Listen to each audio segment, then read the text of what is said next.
Welcome to our channel. Today we how to recover data with Bitbucket, quick tutorial step by step clearly. To recover data using Bitbucket, begin by logging into your Bitbucket account. Navigate to the repository from which you need to recover data.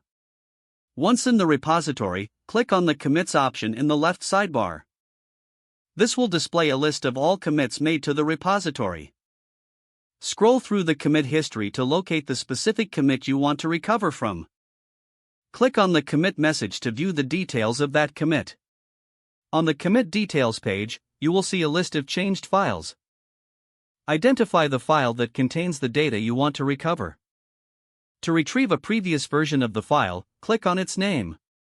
This will open a diff view, showing you the changes made in that commit. On the right side of the screen, you will find an option to download the file.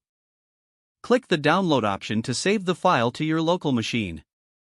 If necessary, you can also create a new branch from that commit for further development. To do this, click on the branch button located at the top right corner. Enter a name for the new branch and click Create. This new branch will allow you to work with the recovered data without affecting the main repository.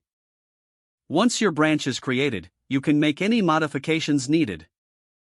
Be sure to commit your changes to preserve your work. Finally, merge the branch back into the main branch when you are ready to finalize the changes. If the page does not load, refresh the browser or try again in a private or incognito window. Make sure you are using the correct email address, then retype it carefully to avoid small typos.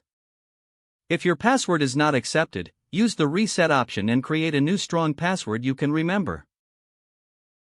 Check your spam folder for verification or security emails, then complete any requested confirmation steps.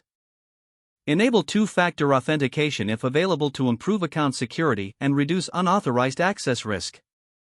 After signing in, review your profile details so your contact information and settings are accurate and current. If you see an error message, note it down and try again after restarting your device and internet connection. Log out when you finish, especially on shared devices, to keep your account and payment information secure. If the page does not load, refresh the browser or try again in a private or incognito window. Make sure you are using the correct email address, then retype it carefully to avoid small. Don't forget to like this video and subscribe to our channel for more step-by-step tech guides.